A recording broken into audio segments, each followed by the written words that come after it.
O 100,000 sad. Moabot sa 210,000 ka pesos ang nadawat sa usa ka centenarian sa Usami City. Ang nasangpit nga centenarian mao si Lula Teresa Hiromo Pamayluan sa Gala, Usami City. Personal nga gibisita ni Misamis Occidental Governor Henry S. Huaminal ang nasangpit nga centenarian aron ihatag ngadto kaniya ang palipay niini sa pagdangat sa edad nga usa ka gatos. Isip kabahin sa implementasyon sa Republic Act 10868 o ang Centenarians Act of 2016.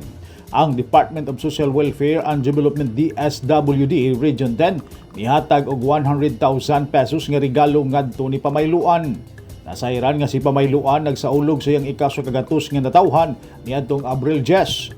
Gipadayag ni Governor Huaminal nga isip dugang nga pahalipay sa maong centenarian, gidungagan kini og laing 100,000 sa provincial government sa Misamis Occidental. Gidungagan usab kini ni Huaminal og 10,000 pesos din sa kinatibukan miabot na kini sa 210,000 pesos ang nadawat ni Pamayluan. Tumika nini si Pamayluan nagpasalamat ngadto kang Huaminal ug ni Secretary Erwin Tulfo sa DSWD sa nadawat niini nga pahalipay.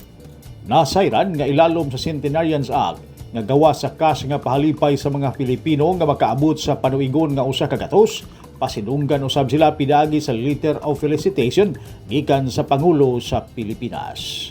Neptali Batulinyo, Newsline Philippines, Province of Misamis Occidental. Stay safe.